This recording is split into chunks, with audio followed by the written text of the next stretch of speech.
This is the story of how 23 years of Russian military prestige collapsed in 160 minutes. The year was 2009. Moscow was flush with petrodollars and hubris.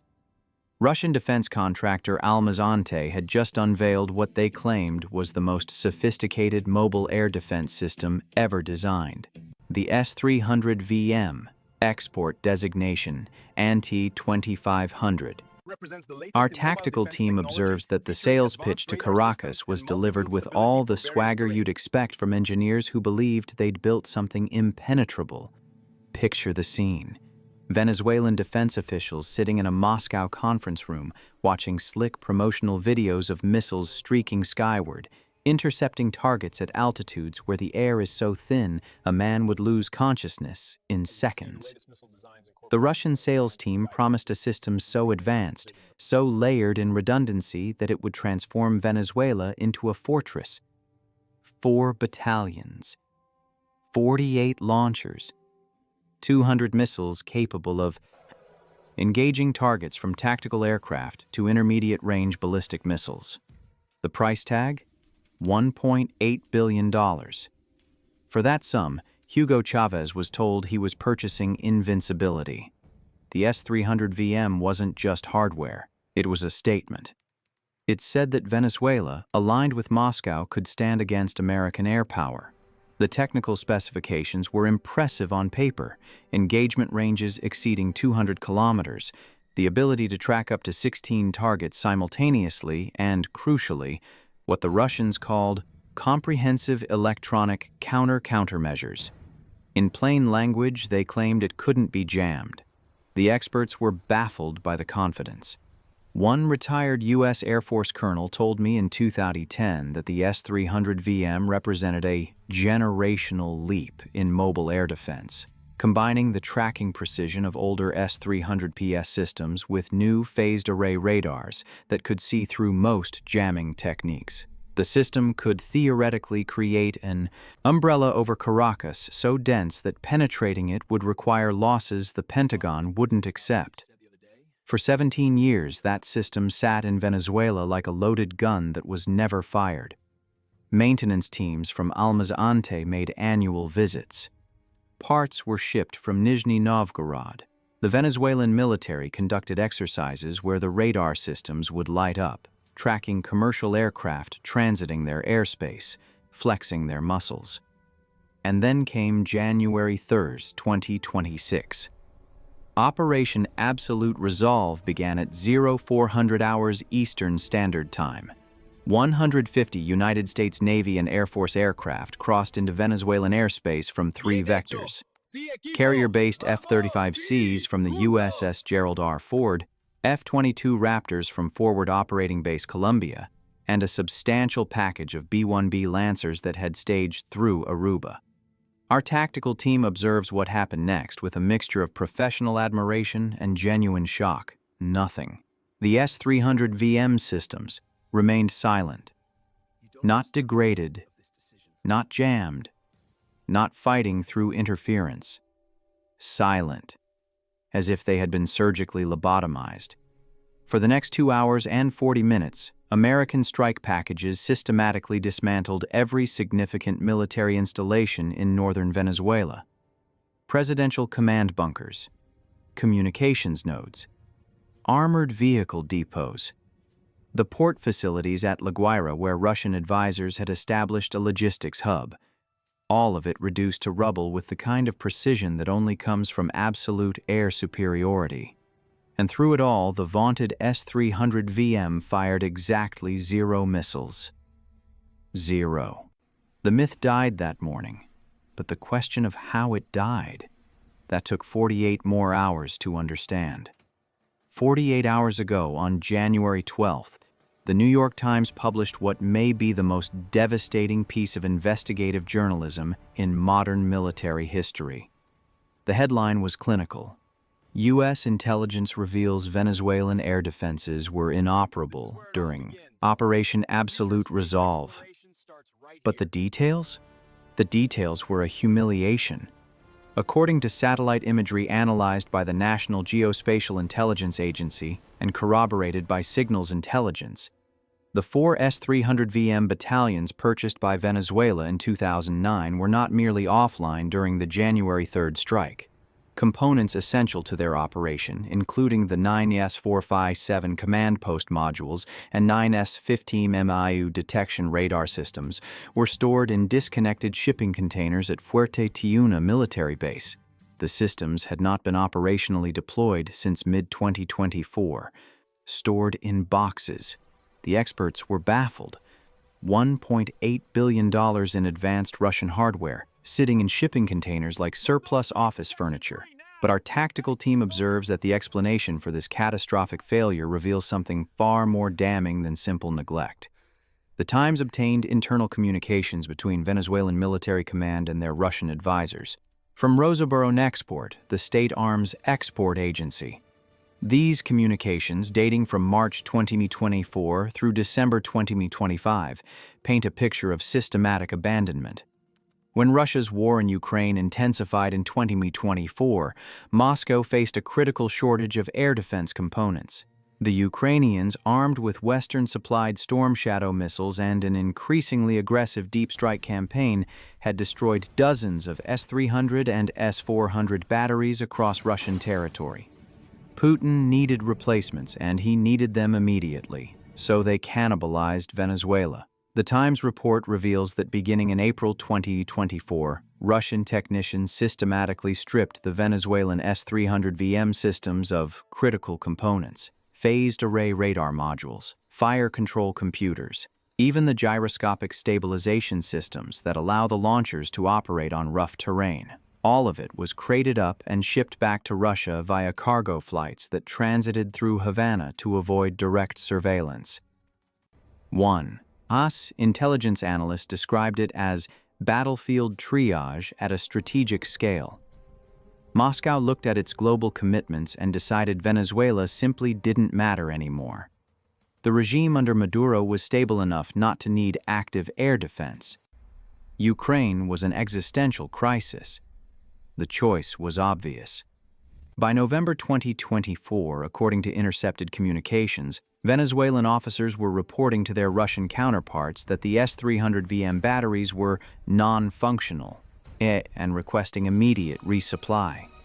The Russian response, translated from military speak, amounted to, "We'll get to it when we get to it." They never got to it. Our tactical team observes that this created a cascading failure. Without the Russian-made components, the Venezuelan military couldn't maintain even basic readiness. Training exercises stopped. Crews were reassigned. By January 2026, the personnel who had been trained on the systems in the late 2000s had largely retired or moved to other units. Institutional knowledge simply evaporated. But here's where it gets even more fascinating. The Times report revealed something that U.S. intelligence had been tracking for months. The Russians knew the systems were inoperable. They had to know. Their advisory teams were on the ground in Caracas. They were receiving the maintenance reports. They understood that if American forces ever decided to act, Venezuela would be defenseless. And they let it happen anyway. This was negligence elevated to the level of geopolitical abandonment. Moscow had sold Caracas a security guarantee, collected the money, and then, when circumstances changed, quietly stripped that guarantee for parts like a chop shop operator harvesting a stolen car.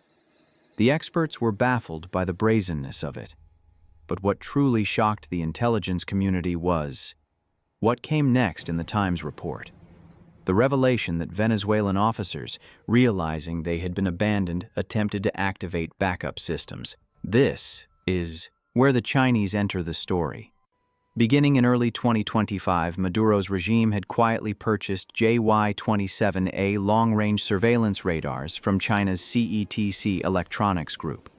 Two systems, positioned outside Caracas and in the coastal city of Maracay, were supposed to provide early warning. They had been tested, they worked, and then, on the morning of January 3rd, they didn't. At precisely 03:45 hours, 15 minutes before the first American aircraft crossed into Venezuelan airspace, Both JY-27A systems experienced what the Times article describes as catastrophic electronic failure. Operators reported that their screens displayed system diagnostics in an endless loop, as if the radars were trying to boot up but couldn't complete the startup sequence. One Venezuelan radar operator said the systems appeared to be arguing with themselves. Our tactical team observes that this wasn't random. The timing was too perfect. 15 minutes before a major military operation, two independent radar systems from a Chinese manufacturer experience identical failures? That's not a coincidence. That's a weapon. The technology involved was still classified above top secret. Until now. What I'm about to describe has been confirmed through conversations with 3 separate sources in the defense intelligence community, all speaking on condition of anonymity. The weapon system is officially designated TSEP-7, but within U.S. Cyber Command, it's known by a more evocative name, Shadowlink. And it represents a fundamental reimagining of what we mean by cyber warfare. Let me start by destroying a myth that has persisted in security circles for decades, the idea of the air gap. Military command systems, including sophisticated air defense networks, are almost always air-gapped. Theoretically unhackable because there's no digital pathway in. That assumption just became obsolete. Shadowlink is based on research that began at DARPA in the early 2010s. The core insight was beautifully simple. If a computer has moving parts that generate vibration or sound, those vibrations can be manipulated to transmit data. And if they can transmit data out, they can receive instructions in. Every modern computer has cooling fans. All of these components emit sounds in the kilohertz and even ultrasonic ranges. Shadowlink weaponized this physics. The system has 3 components. First, a delivery mechanism. In the case of Venezuela, this was a fleet of MQ-9 Reaper drones modified with acoustic transmission pods. These drones positioned themselves over known Venezuelan military installations beginning 72 hours before the strike. The experts were baffled when they saw the flight patterns. They were mapping acoustic vulnerabilities. The second component is the transmission system. The drones carried what's called a parametric acoustic array. This is a speaker system that can generate highly directional beams of sound, including frequencies above human hearing. Think of it as a laser beam made of sound. The third component is the most ingenious. The target system's own hardware becomes the receiver. The cooling fans inside the S-300 VM command post, the hard drives in the Chinese radar systems, even the HVAC ventilation ducts. All of these were turned into unintentional antennas. Stage 1 was reconnaissance. For 72 hours, the MQ-9 drones transmitted test patterns. When the sound waves struck hardware inside, the fans would vibrate in response. Those vibrations, in turn, created minute electromagnetic fluctuations that could be detected by the drones. Stage 2 began at 0330 hours on January 3rd. The drones shifted to active transmission. By hitting the fans with acoustic waves at precisely calculated frequencies, Shadowlink could cause those fans to vibrate in patterns that mimicked data transmission protocols. The fans became modems. Shadowlink took this to an extreme. By manipulating vibrations in cooling systems, it could cause minute variations in airflow over processor heat sinks. These variations affected processor timing, which created exploitable glitches in system memory. Its physics weaponized to create computational errors that open doors. Stage 3 was the payload delivery. At 0345 hours, Shadowlink transmitted a firmware injection attack. For the Chinese radars, the injection rewrote their boot sequences. The systems would start up, run through diagnostics, and automatically restart. Over and over, a software lobotomy. For the Russian S-300 VM systems, Shadowlink targeted the few remaining connected components and put them into a test mode that mimicked maintenance procedures. To any Russian advisor checking remotely, the systems would appear to be undergoing scheduled diagnostics. Perfectly normal. By 0400 hours, when American strike packages crossed into Venezuelan airspace, every significant error, Defense system was either trapped in a diagnostic loop, shut down for maintenance, or sitting blind and deaf because its radar had been turned into an expensive paperweight. Our tactical team observes that the entire operation was conducted without firing a shot, without jamming a single frequency, and without leaving any physical evidence of intrusion. For those critical 160 minutes, they were junk. Let me take you inside the command bunker at Fuerte Tiuna military base on the morning of January 3, 2026. At 03:45 hours, the overnight watch officer noticed his primary display was running diagnostics. He called the radar site. The operator there confirmed, routine system check should be complete in 5 minutes. 15 minutes later, that yellow indicator turned red. System offline. The watch officer tried to contact the second site. No response. He tried the emergency backup channel, static. At 0402, he picked up the phone to wake his commanding officer. That's when the first bombs started falling. The watch officer could hear the explosions, but his radar screens showed absolutely nothing. The sky, according to his instruments, was empty. Our tactical team observes that this created a psychological effect as devastating as any physical attack. They knew they were being hit, but they had no situational awareness whatsoever. In the bunker were 3 Russian advisors. When the attack began, these men attempted to establish contact with the missile battery positions. According to intercepts, the battalion reported that systems were showing a maintenance lockout, and they couldn't initialize fire control. Override required authentication from Moscow. They didn't have the codes. The Russian advisors attempted to contact almaz-antey headquarters. The call never connected. Whether it was jammed or whether Moscow simply declined to answer is still unclear. At 0415, the Venezuelan defense minister ordered all combat aircraft to remain grounded. If he couldn't see what was in the sky, sending pilots up would accomplish nothing except getting them killed.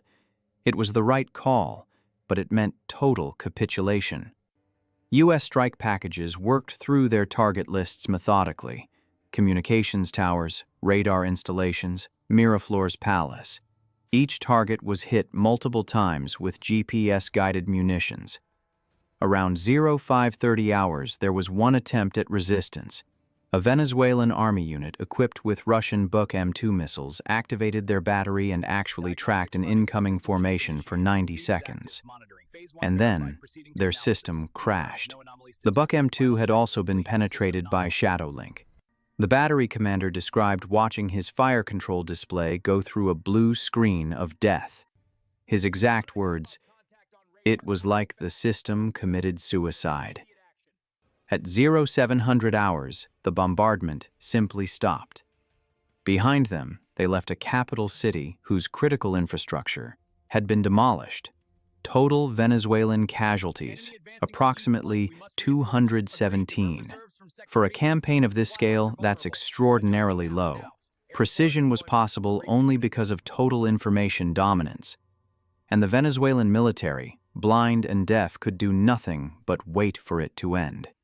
Today is January 14, 2026, 11 days after Operation Absolute Resolve, and the shockwaves are still reverberating through military establishments across the globe.